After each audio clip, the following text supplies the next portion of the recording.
इस प्रॉब्लम में आपको एक एरे ऑफ इंटीजर्स दिया हुआ है जो रिप्रेजेंट क्या कर रहा है, डेली टेम्परेचर्स। आपको एक सेम साइज का एरे आंसर में रिटर्न करना है। उस एरे की हर एक वैल्यू क्या रिप्रेजेंट करेगी, number of days you have to wait after ith day to get a warmer temperature. आपको कितने दिन वेट करना पड़ेगा कि आपको करंट डे से ज़्यादा वार्मर टेम्परेचर मिले। बेसिकली जैसे 73 है तो इससे बड़ा नंबर आपको मिले, तो हमें 74 एक ही इंडेक्स बाद मिल जाएगा, तो यानी कि हमें एक दिन का वेट करना पड़ेगा। 74 के लिए क्या है, 75 एक दिन बाद मिल जाएगा, तो हमें एक दिन का वेट करना पड़ेगा।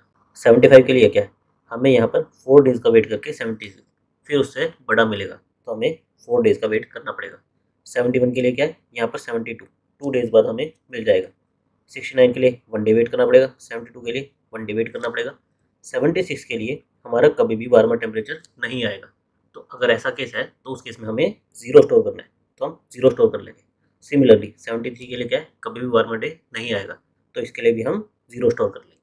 और हमारे कॉन्स्टेंट्स क्या दिए हैं, हमारे ये टेम्परेचर एरे की लेंथ 10⁵ यहाँ तक हो सकती है।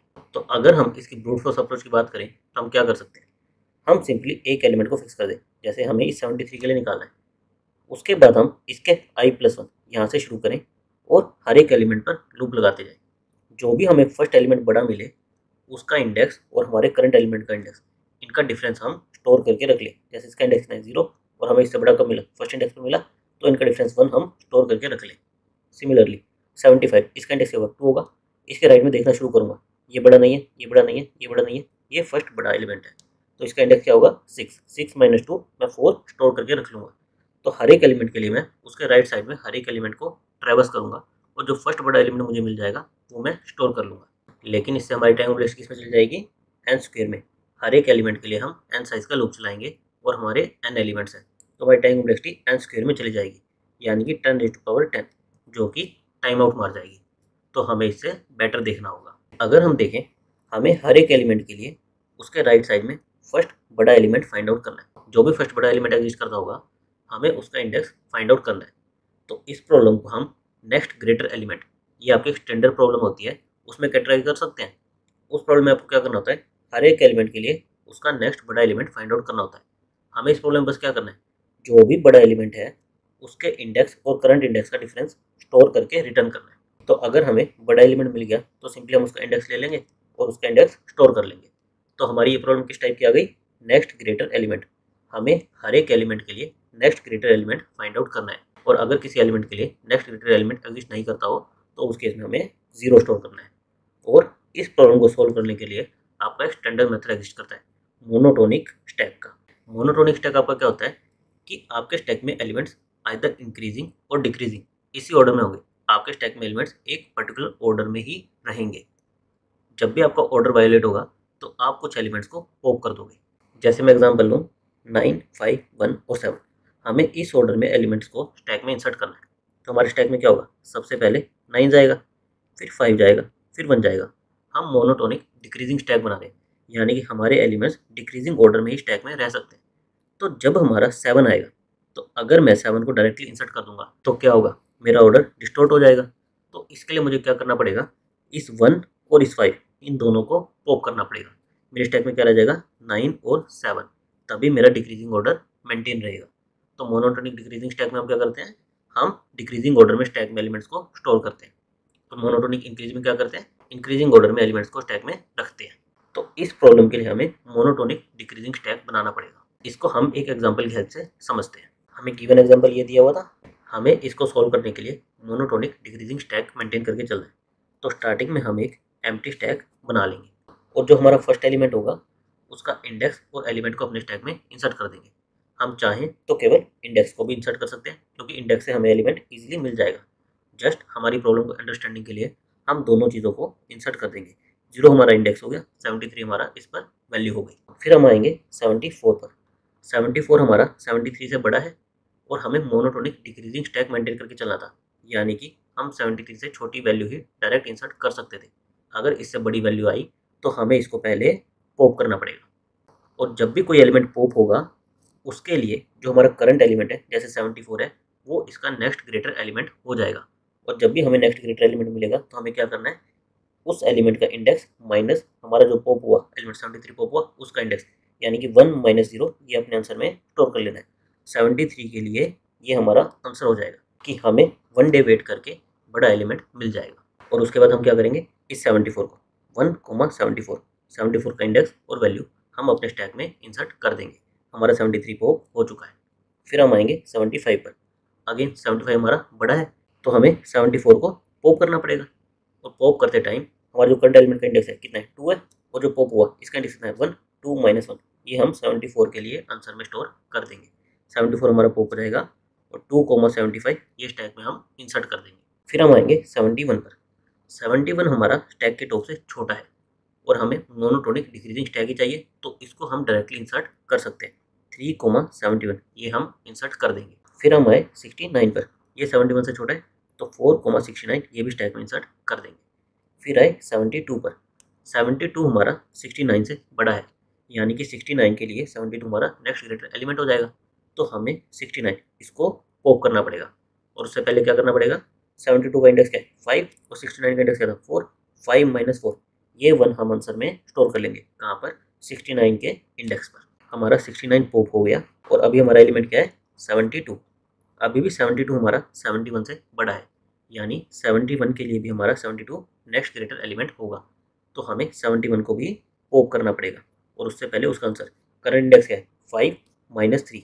71 पर हम क्या स्टोर कर देंगे, 2, कि हमें 2 डेज का वेट करके नेक्स्ट बड़ा एलिमेंट मिलेगा। इसको भी हम पॉप कर देंगे। फिर हम 72 को 75 से कंपेयर करेंगे। 75 हमारा बड़ा है तो हम 72 को अपने स्टैक में इंसर्ट कर देंगे। क्या इंसर्ट करेंगे, 5,72। फिर हम आएंगे 76 पर। 76 हमारा 72 से बड़ा है, यानी कि हमें 72 को पॉप करना पड़ेगा और इसके आंसर को अपडेट करना पड़ेगा। किससे अपडेट करेंगे, 76 का इंडेक्स 6 माइनस जो 72 का इंडेक्स है 5, यानी कि 1। हम 72 के इंडेक्स पर 1 स्टोर कर देंगे और इसको पॉप कर देंगे। अब हम 76 को इस 75 से कंपेयर करेंगे। अभी भी 76 हमारा बड़ा है, यानी कि हमें 75 इसको भी पॉप करना पड़ेगा और इसके आंसर को अपडेट करना पड़ेगा। 76 का इंडेक्स कितना है, 6। 75 का इंडेक्स कितना था, 2। तो 75 के इंडेक्स पर क्या स्टोर हो जाएगा, 6 माइनस 2 यानी कि 4। और हम 75 को पॉप कर देंगे। फिर हमारा स्टैक एम्प्टी हो गया। जब भी हमारा स्टैक एम्प्टी होगा तो हम करंट एलिमेंट को अपने स्टैक में पुश कर देंगे। क्या पुश करेंगे, 6,76। फिर हम आएंगे 73 पर।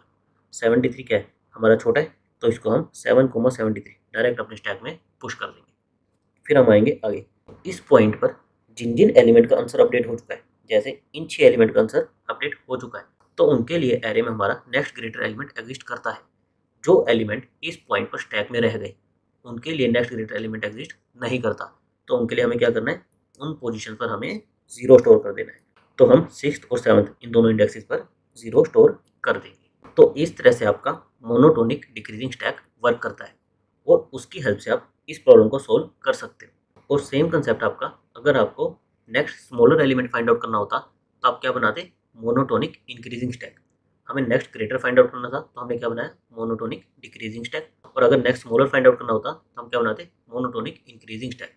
और ये मोनोटोनिक स्टैक का कंसेप्ट आपके काफ़ी प्रॉब्लम में यूज होता है, तो इस कंसेप्ट की आपको अच्छे से प्रैक्टिस करनी चाहिए। इस कंसेप्ट की हेल्प से जो प्रॉब्लम हम O ऑफ n स्क्वायर इसमें सोल्व कर रहे थे, हम O ऑफ n इतना एक्स्ट्रा स्पेस लेके O ऑफ n इतने ही टाइम में सोल्व कर सकते हैं। हमने सिंपली क्या किया है, एक बार एरे पर लूप लगाया है और हमने स्टैक में पुश और पॉप किया है।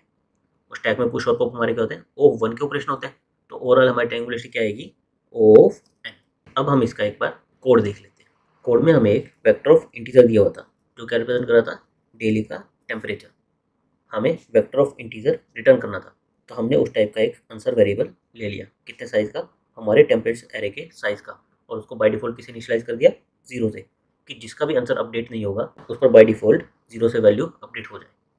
फिर हमें एक मोनोटोनिक डिक्रीजिंग स्टैक बनाना था, तो उसके लिए हमने एक स्टैक ले लिया। उसके बाद हमने एरे के एलिमेंट्स को ट्रेवर्स करना शुरू किया।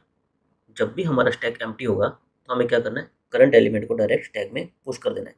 और स्टैक में हम पुश क्या करेंगे, उसका इंडेक्स, क्योंकि इंडेक्स की हेल्प से हम उसकी वैल्यू को इजीली फाइंड आउट कर सकते हैं। तो हमेशा हम अपने स्टैक में इंडेक्स को इंसर्ट करेंगे और फिर नेक्स्ट एलिमेंट पर चले जाएंगे।